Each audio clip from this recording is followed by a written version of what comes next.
अन्नदाता, नीत तुम्हारा अन्नदाता।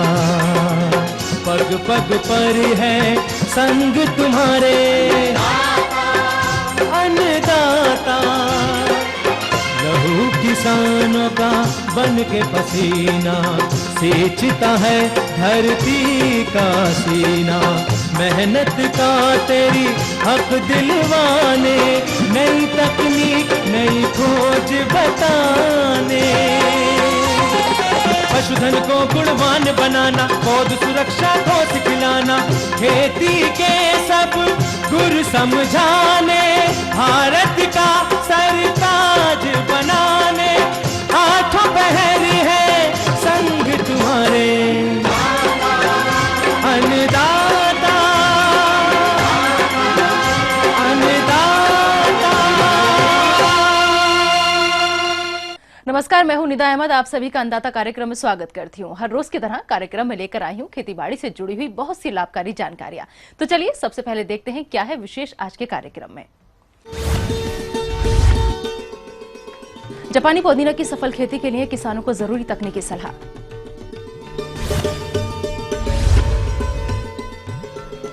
अजोला उत्पादन की तकनीक और इसकी उपयोगिता। अधिक उपज प्राप्त करने हेतु अदरक की फसल में किए जाने वाले जरूरी कार्य।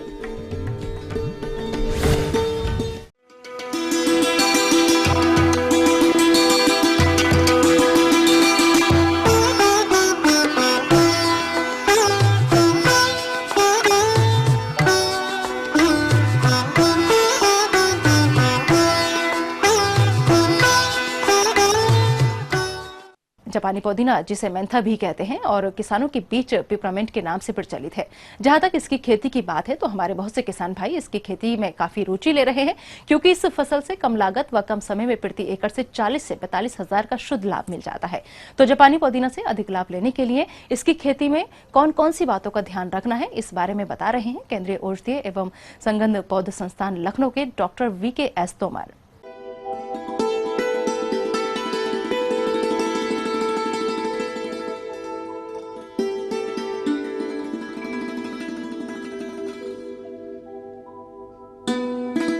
हम लोग बात कर रहे हैं मेंथाल मिंट की, जिसको बोलचाल की भाषा में लोग पिपरमिंट के नाम से जानते हैं। और ये हम उत्तर प्रदेश में करीब करीब 2.5 लाख हेक्टेयर क्षेत्रफल में इसकी खेती की जाती है। इसके अलावा बिहार और तीसरा राज्य जो है पंजाब का है, जहां पर इसकी बहुतायत से खेती होती है। पूरे देश में करीब 3 लाख हेक्टेयर में खेती हो रही है और पूरे संसार का जो उत्पादन है उसका करीब 80% हिस्सा हमारे देश में ही पैदा किया जाता है, जिसमें हमारे किसान भाई जो छोटे और सीमांत और लघु किसान हैं, जिनके पास सिंचाई की सुविधा है और जिनके पास मजदूर उपलब्ध हैं खेती में काम करने के लिए, उसको ये लोग गर्मी की फसल के रूप में बोनस के रूप में ले सकते हैं। किसान भाइयों, अगर आपके क्षेत्र में तेल निकालने की मशीन स्थापित की गई है तो आप मेंथा की खेती अवश्य करें। और यदि बड़े पैमाने पर मेंथा की खेती करना है तो आप खुद भी ये मशीन स्थापित कर सकते हैं और अन्य मेंथा की खेती करने वाले किसानों से भी लाभ कमा सकते हैं। किसान भाइयों, ये इसके लगाने का मौसम आ गया है। इस समय अब इसकी नर्सरी आप लोगों को डालनी है। ये जो दृश्य आप चित्र देख रहे हैं उसमें यह है कि इस समय नर्सरी डालना है। इसकी जड़ें, जैसा आप लोग जानते हैं कि इसकी जड़ों से नर्सरी डालते हैं, हेक्टेयर में 1 कुंटल करीब जड़ें लगती हैं।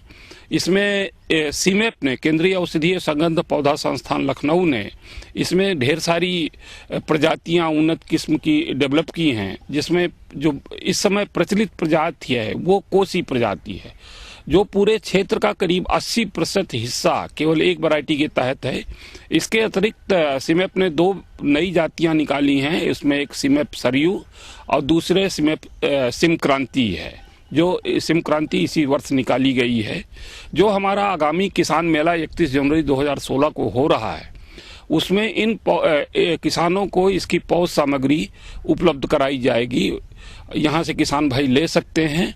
रही बात जो नर्सरी में डालने की आप लोगों को सावधानी बरतनी है। क्षेत्रफल 1 हेक्टेयर के लिए करीब करीब 250 वर्ग मीटर जमीन होनी चाहिए, 250 वर्ग मीटर जमीन होनी चाहिए। 1 हेक्टेयर खेत में रोपाई हेतु मेंथा की नर्सरी अर्थात रोपण हेतु पौध तैयार करने के लिए 250 वर्ग मीटर क्षेत्र यानी 1 हेक्टेयर के 40वें हिस्से पर आपको तैयार जड़ों की बुआई करनी होगी। आप जैसा धान के लिए नर्सरी डालते हैं वैसे खेत तैयार कर लें। जो जड़ है उसको आप करीब 1 से 2 इंच के टुकड़े, 1 से 1.5 इंच के टुकड़े आप काट लें।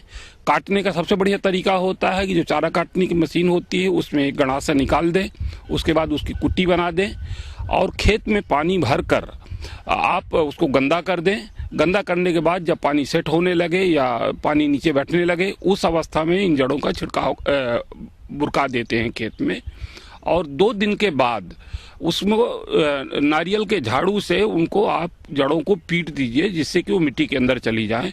और उसके ऊपर आप सड़ी हुई गोबर की खाद की करीब 1 इंच की जो सतह है, परत है, वो आप जरूर बिछा दें। उससे फायदा होता है कि उसका जमीन का तापमान बढ़ जाता है और अंकुरण जल्दी हो जाता है। और ये करीब करीब 40 दिन बाद जो है, जब पौधा 5 से 6 इंच का हो जाए, उस समय वो आपकी लगाने के लिए तैयार हो जाएगा। तब तक आपकी रबी की जो फसल है, चाहे आलू हो, चाहे लाही हो, सरसों हो, मसूर हो, वो सब तैयार हो जाएंगी। उसके बाद आप उसको मुख्य खेत में आप लगाएंगे। रही बात फिर मुख्य खेत में कैसे लगाएं? मुख्य खेत के लिए आप फरवरी से लेकर मार्च के अंतिम सप्ताह तक जब भी आपका खेत खाली हो उस समय आप इसको लगा सकते हैं। लगाने का तरीका ये है कि आप जैसा धान लगाते हैं वैसे आप खेत तैयार कर लें और क्यारियां बना लें सिंचाई की सुविधा के अनुसार। और उसमें आप फास्फोरस और पोटास, जो फास्फोरस की मात्रा है और पोटास की वो है 1 हेक्टेयर के लिए 40 किलोग्राम फास्फोरस और 40 किलोग्राम पोटास लगाने के पहले आप मतलब जब आप रोपाई करें उसके पहले आप खेत में उसको आप वो कर दीजिए, छिड़काव कर दीजिए। उसके बाद आप रोपाई करें। लाइन से लाइन की दूरी अगर आप फरवरी में लगा रहे हैं उसमें आप 45 सेंटीमीटर रहे या 1.5 फुट, और पौध से पौध आपकी 8 इंच की दूरी पर आप या 20 सेंटीमीटर की दूरी पे लगाएंगे। जब आप मार्च में लगाएं तो जो 45 सेंटीमीटर मैंने बताई है उसको आप करीब करीब 16 इंच में ले आएं या 40 सेंटीमीटर पे कर लें, और पौध से पौध की दूरी वही रखेगी जो फरवरी में लगाने के लिए होती है। अगर आपको इसका जो पेंडामिथिलिन का नामक रसायन जो इसमें खरपतवार नियंत्रण के लिए प्रयोग किया जा सकता है, उसको आप 1 हेक्टेयर के लिए 3.3 लीटर दवा 600 लीटर पानी में मिलाएं और रोपाई के तुरंत बाद उसको खेत में उसका 2 दिन के अंदर 2 से 3 दिन के अंदर उसको आप उसका छिड़काव कर दें। जिसने भी चौड़ी पत्ती वाली खरपतवार हैं वो उसमें कम से कम 45-50 दिन तक आपके खेत में नहीं आएंगे। करीब 40-45 दिन बाद इसमें एक निराई करके एक गुड़ाई अवश्य कर दें। उसके बाद फिर उसमें आप जो नाइट्रोजन देना है, अगर आप एक कटाई लेने जा रहे हैं तो 1 हेक्टेयर के लिए 80 किलोग्राम नाइट्रोजन या उसको यूरिया के रूप में आप बदल लीजिएगा। 2.22 से गुणा करके उसको बदला जा सकता है और उसको 3 हिस्सों में डालिए। हर 15-15 दिन में आप इसको खाद का प्रयोग, सिंचाई जब नमी हो पर्याप्त उस समय इसकी आप उसका बुरकाव कर सकते हैं। बलुअर जमीन में इसमें करीब 10 दिन के 8 से 10 दिन के अंतराल पे पानी आपको देना है। पानी बहुत ज़्यादा एक साथ भरना नहीं, जैसे आप आलू में हल्का पानी लगाते हैं उसी बीच से उसमें आप हल्का पानी लगाएं। अगर आपकी दोमट मिट्टी है तो आप 12 से 14 दिन के अंतराल पर आप सिंचाई करेंगे और इस तरह से आप वो करें। और इसमें कोई खास कीड़ा या बीमारी नहीं आती है, लेकिन पिछले वर्षों में 1-2 कीड़े आए थे। सेमिलूपर आया था, बिहार हेरिक कैटरपिलर आया था। तो उसके लिए आप हमारे संस्थान में एक फ़ोन कर लें, सीमैप में एक फ़ोन कर लें, हम आपको उचित रसायन बता देंगे कौन सी रसायन आपको डालना है। दुकानदारों के कहने पे आप लोग कोई इस तरह का अपने आप ज़बरदस्ती दवा मत डालें। और करीब करीब 80 से 90 दिन के बाद पौधा जो है कटाई के लिए तैयार हो जाएगा। तो 90 दिन बाद आप नीचे से इसकी कटाई कर लें। कटाई करने के पश्चात दूसरे दिन तुरंत खेत में पहले पानी लगाइएगा अगर आपको दूसरी कटाई लेना है। पानी लगाने के बाद में करीब 2-3-4 दिन के अंदर उसकी आप निराई करा दें। जब खेत में खुरपी चलाने लायक हो जाए, उसके बाद फिर आप 40 किलोग्राम नाइट्रोजन का 2 बार में 20-20 किलोग्राम 2 बार में 15-15 दिन के अंतराल पे आप उसका खेत में बुरक दें और पानी देते रहें। करीब 60 दिन बाद दूसरी कटाई आप ले सकते हैं। इस तरह से 2 कटाइयों से अगर हम देखें तो पहली कटाई से 1 हेक्टेयर से इस बीज से करने पे करीब करीब 120 किलोग्राम तेल प्राप्त होता है और दूसरी कटाई से करीब 50 से 60 किलोग्राम तेल आ जाता है। तो इस तरह से 170-80 किलोग्राम तेल आप 1 हेक्टेयर से 2 कटाई से प्राप्त कर सकते हैं। बिक्री की कोई समस्या नहीं है। आगे इसकी खेती में जो भी समस्या आती है उसके लिए सीमैप से आप संपर्क करें। ये थी कुछ उपयोगी जानकारी। अब लेते हैं एक छोटा सा ब्रेक और जल्द लौटेंगे और कार्यक्रम में आगे हैं महत्वपूर्ण जानकारियां। बने रहिए हमारे साथ। अजोला उत्पादन की तकनीक और इसकी उपयोगिता।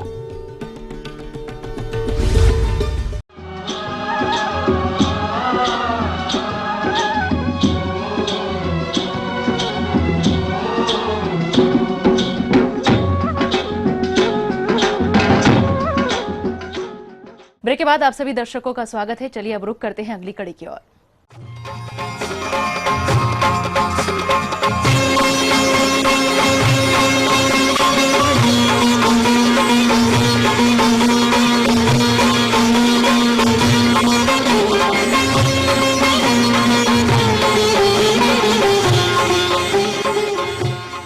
किसान भाइयों, आप अजोला उत्पादन कैसे करें और इसे अपने पशुओं को कैसे खिलाएं, इस बारे में बता रहे हैं डॉक्टर रमाकांत। प्रकृति में बहुत सारे पौधे पाए जाते हैं, जिसमें ये एक जलीय पौधा जो प्रकृति का एक बहुत बड़ा उपहार है हमारे किसानों के लिए। इसका नाम अजोला है। अजोला, इसका अर्थ ये हुआ कि ये पानी के ऊपर हमेशा जहाँ पर पानी बना रहेगा उस स्थिति में ये आपको मिलेगा। इसका महत्व इतना है कि ये इसमें एक प्रकार का शैवाल पाया जाता है जो प्रकृति से नाइट्रोजन को लेकर के उस मिट्टी में और पानी में उपलब्ध कराता है। अजोला प्रकृति प्रदत्त एक ऐसा ही आकर्षक उपहार जो इन समस्याओं से घिरे किसानों के लिए आशा की एक किरण है। अजोला न केवल दुधारू पशुओं के लिए एक सर्वोत्तम व उचित आहार है, बल्कि पशुपालन से संबंधित दूसरे आयामों जैसे बकरी पालन, भेड़ पालन, सूकर पालन, खरगोश पालन, साथ ही साथ मुर्गी पालन, बतख पालन, बटेर पालन आदि के लिए भी एक सर्वगुण संपन्न पौष्टिक आहार है।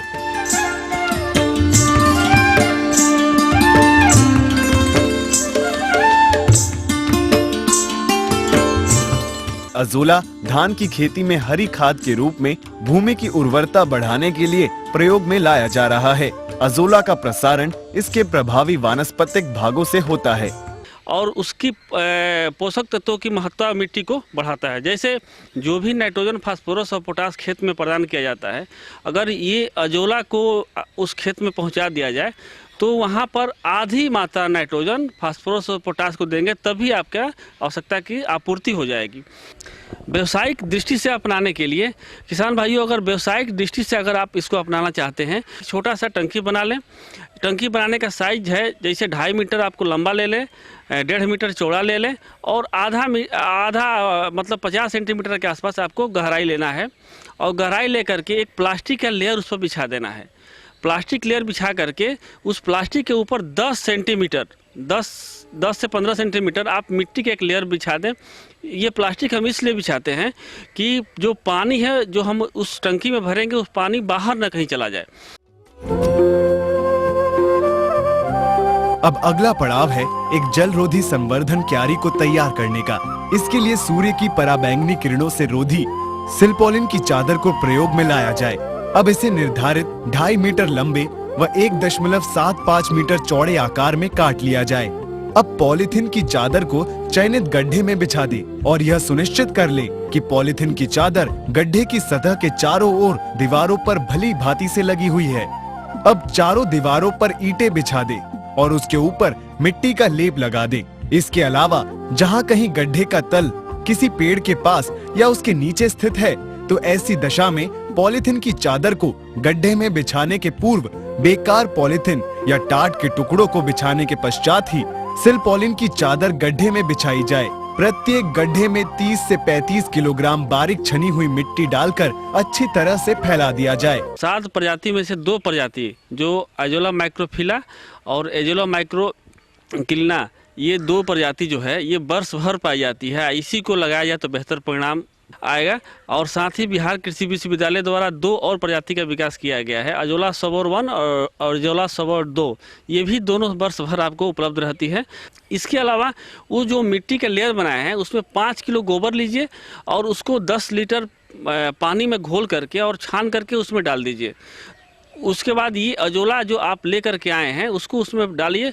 ये अपने आप 10 से 12 दिन में पूरा देखिए एक चटाई की तरह उस पानी के ऊपर लेयर पर फैल जाएगा और इतनी अच्छी मात्रा में फैलेगा कि देखने में भी बहुत सुंदर लगेगा। आप प्रतिदिन 10 रुपये किलो के हिसाब से अगर 1 किलो एक टंकी से हार्वेस्ट करते हैं तो यानी कि महीने में लगभग आपको 3000 रुपये का कुल आपके पास आय आ जाएगा। आगे और भी हैं कुछ रोचक जानकारियां, पर यहाँ पर रुकेंगे एक और छोटे से ब्रेक के लिए। जल्द हाजिर होते हैं। अधिक उपज प्राप्त करने हेतु अदरक की फसल में किए जाने वाले जरूरी कार्य।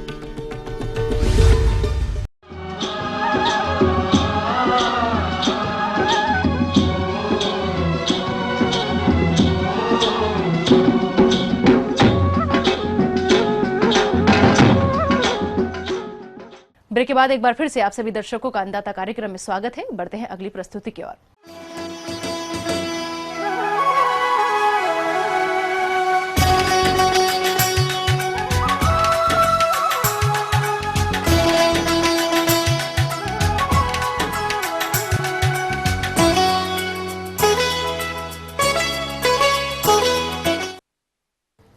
हमारे प्रदेश के जो किसान भाई अदरक की खेती कर रहे हैं उनकी फसल में अभी कंदों का विकास हो रहा है और इस अवस्था पर फसल में कुछ कार्यों को करना बहुत जरूरी होता है, तभी किसान भाइयों को फसल से अधिक उपज की प्राप्ति हो पाएगी। तो कौन कौन से हैं वो आवश्यक कार्य, आइए जानते हैं डॉक्टर विजय अग्रवाल से। किसान भाइयों, आज मैं आपको अदरक में सामयिक देखभाल के विषय में जानकारी दूंगा।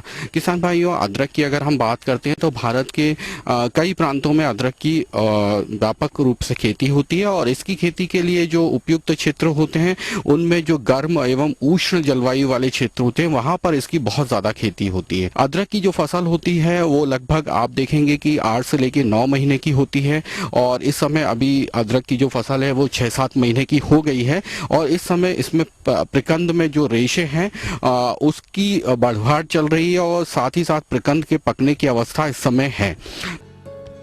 अदरक की फसल में सिंचाई करते रहने के कारण खेत में अनेक प्रकार के खरपतवार उग आते हैं जो कि फसल की वृद्धि विकास में बाधा उत्पन्न करते हैं। साथ ही इनके कारण फसल में कीट व रोगों का भी प्रकोप होने लगता है। तो सबसे पहले हमको ध्यान रखना है कि जो हमारा खेत है जहाँ पर हमने अदरक लगा रखा है वो पूरी तरह से खरपतवार मुक्त रहे। खरपतवार मुक्त होने से जो इसमें आने वाले कीड़े एवं बीमारियों की जो समस्या होती है उस समस्या से हमारी फसल सुरक्षित हो जाती है। तो खेत में इस समय आप ध्यान रखें कि खेत में आप निंदाई गुड़ाई आप करवाते रहें। निंदाई गुड़ाई करवाने के साथ आप ध्यान रखें कि कहीं पर अगर खेत में कंद जो हैं वो खुले दिख रहे हैं या कहीं पर पौधों के पास मिट्टी की पर्याप्त मात्रा नहीं है तो आप खरपतवार नियंत्रण के साथ साथ निंदाई गुड़ाई के साथ मिट्टी चढ़ाने का भी कार्य इस समय आप कर सकते हैं। अदरक की फसल में इस अवस्था पर सिंचाई का भी विशेष ध्यान रखना चाहिए तथा खेत में नमी की कमी होने पर फसल की आवश्यकता अनुसार ही सिंचाई करें, क्योंकि इस अवस्था पर नमी की कमी होने से उत्पादन कम हो जाता है। किसान भाइयों, इसके साथ हमें ध्यान रखना है कि खेत में नमी की आप मात्रा को बनाए रखें। प्रायः 8 से लेकर 10 दिनों के अंतराल पर आप खेत में पानी को देते रहें। एक बात का ध्यान रखें कि कहीं पर भी खेत में पानी रुकता ना हो। पानी अगर रुकता है तो इसमें जो प्रकंद सड़न या राइजोम रोट नाम की बीमारी होती है जो कि एक फफूंद जनित बीमारी होती है उसकी संभावना बढ़ जाती है। बिल्कुल सही ढंग से रखें जल निकास, जिससे ये बीमारी ना हो पाए। अदरक की फसल में जीवाणु जनित तथा फफूंदी जनित रोगों का भी प्रकोप होता है, जिसके कारण पौधों की पत्तियां खराब हो जाती हैं और पौधे अपना भोजन नहीं बना पाते तथा कंदों का विकास भी प्रभावित हो जाता है। इसलिए इन रोगों का समय रहते प्रबंधन करना चाहिए। इस समय आप देखेंगे कि इसमें इसकी पत्तियों पर कुछ धब्बे जैसे दिखाई दे रहे हैं, जिससे पत्तियां सूख रही हैं और पौधे को नुकसान पहुंच रहा है, उसके जड़ का विकास भी कम हो रहा है। ऐसे में इसमें जीवाणु एवं फफूंद जनित दोनों प्रकार के रोगों की आने की संभावना रहती है। अगर इस प्रकार की संभावना आपको खेत में दिखती है तो इसके लिए जीवाणु रोगों के नियंत्रण के लिए आप स्ट्रेप्टोसाइक्लिन नामक जो एंटीबायोटिक दवा होती है उसका प्रयोग कर सकते हैं और इसकी 1 ग्राम मात्रा 10 लीटर पानी में मिलाकर आपको छिड़काव करना है। किसान भाइयों, यदि धब्बे जो हैं आपको दिखता है भूरे रंग के धब्बे हैं इसमें और ये फफूंद जनित है, तो इसके लिए मैनकोजेब नामक दवा होती है, इसकी 2.5 ग्राम मात्रा 1 लीटर पानी में मिलाकर आपको खेत में छिड़काव करना है। जिससे क्या होगा कि जब 9 महीने की अवधि पूर्ण होने के बाद जब अदरक की फसल पकेगी तो उससे हमको पर्याप्त मात्रा में अच्छा उत्पादन मिल सकेगा। किसान भाइयों, यदि आपकी अदरक की फसल में कंदों का निर्माण हो चुका है तो आप इस समय अदरक की खुदाई करके कच्चे कंदों के रूप में भी बाजार में बेचकर अच्छा लाभ प्राप्त कर सकते हैं। इसके बाद किसान भाइयों, इसमें जो एक चीज अपन को ध्यान रखनी है, क्योंकि अभी हमारी फसल 5-6 महीने की हो गई है, तो बाजार में अगर आपको प्रसंस्करण के हिसाब से अगर अदरक का उपयोग नहीं करना है और बाजार में इस समय अदरक का अगर मूल्य अच्छा मिलता है तो आप हरे रूप में भी आप इस समय अदरक की खुदाई कर सकते हैं। इस समय इसमें रेशे की मात्रा कम रहती है, तो ऐसे में इसमें बाजार में जो भी लोग होते हैं इसको अचार के रूप में प्रयोग करना चाहते हैं या फिर इसकी कैंडी बनाना चाहते हैं, वो इस समय इसका बाजार में मूल्य उपलब्ध होता है, तो इस समय आप इसकी खुदाई कर सकते हैं। लेकिन यदि आपको इसको प्रसंस्करण के लिए उपयोग में लाना है तो इसकी जो 8 से 9 महीने की पूरी अवस्था है उस अवस्था तक खेत में लगा रहना चाहिए, जिससे इसके अंदर जो रेशे हैं वो पूरी तरह से परिपक्व हो जाएं और जो अदरक है इसमें तेल की जो मात्रा होती है वो भी पर्याप्त हो जाती है और सौंठ बनाने के इसमें जो गुण होते हैं वो भी आ जाते हैं।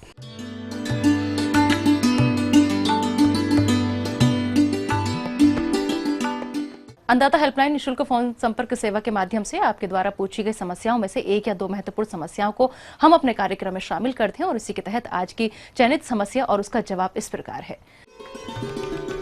निःशुल्क अन्नदाता हेल्पलाइन में आज हमने जिस प्रश्न को शामिल किया है उसे पूछा है अलावलपुर बिजनौर के धर्मेंद्र चौधरी ने।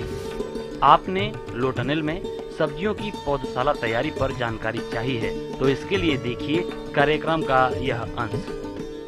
ऑफ सीजन यानी कि बेमौसमी पौध बैंगन की या मिर्च की कैसे हम तैयार कर सकते हैं। देखिए, जैसा कि आप देख रहे हैं कि अब दिसंबर जनवरी का महीना हमारे लिए जो है बहुत ठंड भरा होगा, तो इस ऐसे मौसम में हम कैसे अपनी नर्सरी तैयार कर सकें ताकि हमारी पौध जो है फरवरी महीने में हमें तैयार मिल सके। सबसे पहले देखिए हम क्या करते हैं इसमें कि जो वैरायटी हमें लगानी होती है उसका जो है कहीं से अच्छी विश्वसनीय जगह से आप बीज लेकर आएँ। जैसे कि हमारा 10 फीट लंबा और 3 फुट चौड़ा अगर बेड है तो उस पर लगभग 2 पैकेट यानी 20 ग्राम हाइब्रिड जो अगर आप बैंगन बो रहे हैं तो पर्याप्त रहती है। मैं ट्राइकोडर्मा से अपने इसको बीज को शोधन करता हूँ। इसके बाद बीज लाने के बाद हम सबसे पहले अपने खेत में बेड बनाते हैं। बेड की जो है लंबाई 10 फीट रखते हैं, चौड़ाई 1 मीटर रखते हैं और इसकी ऊंचाई जो है 15 सेंटीमीटर रखते हैं। किसान भाइयों, जैसा कि हम अगर 1 हेक्टर खेत के लिए नर्सरी तैयार करनी है तो उसके लिए हम बताते हैं आपको कि लगभग 3 बेडों की आवश्यकता जो है 1 हेक्टर के लिए पर्याप्त रहती है। इसके बाद नर्सरी का शोधन करते हैं। नर्सरी के शोधन के लिए आप जो है ट्राइकोडर्मा वर्मी कंपोस्ट में जो है ट्राइकोडर्मा मिला करके जो है नर्सरी को तैयार करना चाहिए। खाद उर्वरक की बात हम करते हैं तो इसमें जिस टाइम हम नर्सरी तैयार करने से पूर्व हम बेड बनाते हैं तो इसमें प्रति बेड के दर से जो है 1 किलो हम इसमें NPK डाल करके जो है इसको जो है अच्छी तरह मिला देते हैं।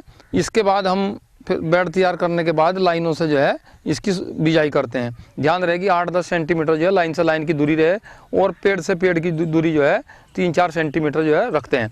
और इसके बाद इसमें लाइनों में बिजाई करके इस पर जो है शोधन किया गया जो है केंचुए की खाद या अपना कंपोस्ट खाद जो है शोधित करने के बाद ही इसको जो है हम डालते हैं।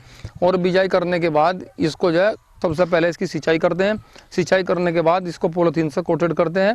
10 फीट जो हमारा लंबाई का बेड है इस पर 10 हमारा जो तार हैं इसके 10 तार एक इस पर लगेंगे और ये घुमावदार तार होते हैं। जिनके ऊपर जो है ये जाली और पॉलीथीन सेट किया जाता है। पॉलीथीन जो है इसमें अपनी सफ़ेद रंग की पॉलीथीन होनी चाहिए। महंगे वाली पॉलीथीन लेते हैं तो इसमें जो है आप 2-3 साल तक हमारी एक ही पॉलीथीन जो है काम कर देती है। जब इसकी जो है जमा हो जाए तो ये ध्यान रखना है कि जब भी इसमें खरपतवार निकल आए तो हल्की जो है खुरपी के सहारे या हाथ के सहारे से जो है इसको खरपतवार को जो है उखाड़ करके इसका नियंत्रण करना चाहिए। और लगातार इस बात का निगरानी रखने की जरूरत है कि किसी प्रकार का कोई इसमें कोई फफूंदजनित रोग न आ पाए। लेकिन अगर मौसम का अधिक उतार चढ़ाव होने के कारण फिर भी कोई अगर ऐसी समस्या आ जाती है तो किसान भाइयों आप स्प्रे कर सकते हैं। उसमें आप जैसे कि कॉपर ऑक्सीक्लोराइड या डाइथेन M45 का स्प्रे। टनल के अगर फायदे की बात करते हैं तो किसान भाइयों इसमें सबसे पहले यही है कि एक तो हमारा जो साधारण तौर पे हम खुले में पौध तैयार नहीं कर सकते, एक तो इसमें जो है पॉलीथीन लगे होने के कारण इसमें टेम्परेचर हाई हो जाता है और इसमें जो है बेमौसम पौध तैयार हो जाती है। दूसरे पॉलीथीन से जो हमारा पाले की बात है, जो इससे पाले से बचाव भी इसी से होता है। उससे दूसरा फायदा यह है कि जितने भी कीट पतंगे जो इधर उधर से उड़ करके इसमें मोजक वगैरह के जो वायरस को फैलाते हैं उसका प्रकोप बिल्कुल नहीं होता। मेरा याद है एकड़ का क्षेत्र है, इसमें 150 बेड हमारे पास है, इसमें 30 बेड हमारे पास फिलहाल मिर्च की हैं और 120 बेड बैंगन के हैं। तो इसमें लगभग 60 हेक्टेयर की पौध किसान भाइयों के लिए जो है तैयार हो जाएगी। खर्चे की अगर हम बात करें कुल मिलाकर के टोटल लेबर का, रस्सी का, तार का, जितना भी टोटल कॉस्ट है इसमें 70,000 रुपये का इस पे कॉस्ट हमारी जो है पहले साल की कॉस्ट है। पॉलीथीन है हमारी 5,000 रुपये की, ये पॉलीथीन का इस पे 150 बेड पे जो है खर्चा है। और 15,000 रुपये की हमारी जो तार है, 10,000 रुपये का इस पे जालियाँ हैं और 2,000 रुपये की रस्सी। इस प्रकार आधा एकड़ में हम जो 6 महीने के अंदर 2 फसलें हम लेते हैं, लगभग 2 लाख रुपये का इसमें शुद्ध जो है प्रॉफिट हो जाता है। अगर धुंध अधिक है तो आप 2 महीने में, और अन्यथा मौसम साफ सुथरा है 45 दिन के बाद आपको एक बहुत अच्छी जो है नर्सरी आपको तैयार मिलेगी। ये बेमौसम की पौध अगर आपको तैयार करनी है तो पॉलीथीन से ढकना अति आवश्यक है, अन्यथा खुले में आप किसी भी प्रकार से पौध तैयार नहीं कर सकते।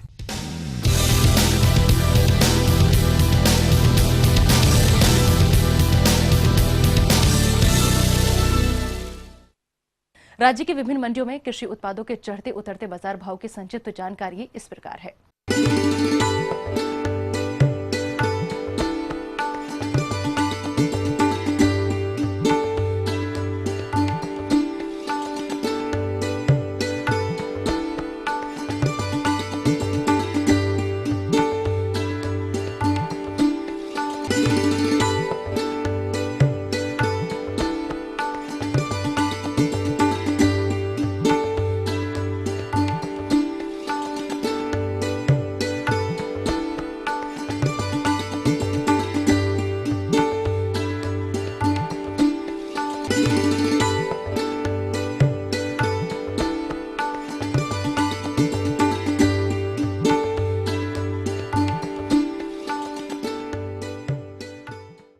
हम ये उम्मीद करते हैं कि आज का कार्यक्रम आप सभी दर्शकों के लिए उपयोगी रहा होगा। किसान भाइयों, अन्नदाता आपकी सेवा के लिए संकल्परत है और कृषि संबंधित समस्या एवं सुझावों के लिए आप हमें इस पते पर संपर्क कर सकते हैं। प्रोड्यूसर अन्नदाता, ETV Uttar Pradesh Uttarakhand, Ramoji film city, Hyderabad 501512। साथ ही आप हमें ईमेल भी कर सकते हैं। हमारा ईमेल है anndaata.up@etv.co.in। इसके अतिरिक्त आप हमें निःशुल्क हेल्पलाइन नंबर 180010084599 पर सोमवार से शनिवार सुबह 10 से शाम 4 बजे के बीच संपर्क कर सकते हैं। अब आइए देखते हैं कल दिखाए जाने वाले कार्यक्रम की मुख्य झलकियां। तेल उत्पादन के लिए जिरेनियम की तकनीकी खेती पर जानकारी। कैसे करें मछलियों में लगने वाले रोगों की रोकथाम। फिलहाल अन्नदाता की पूरी टीम को दीजिए इजाजत। कल आपसे इसी समय पर फिर से होगी मुलाकात कृषि संबंधित कुछ और महत्वपूर्ण जानकारियों के साथ। नमस्कार।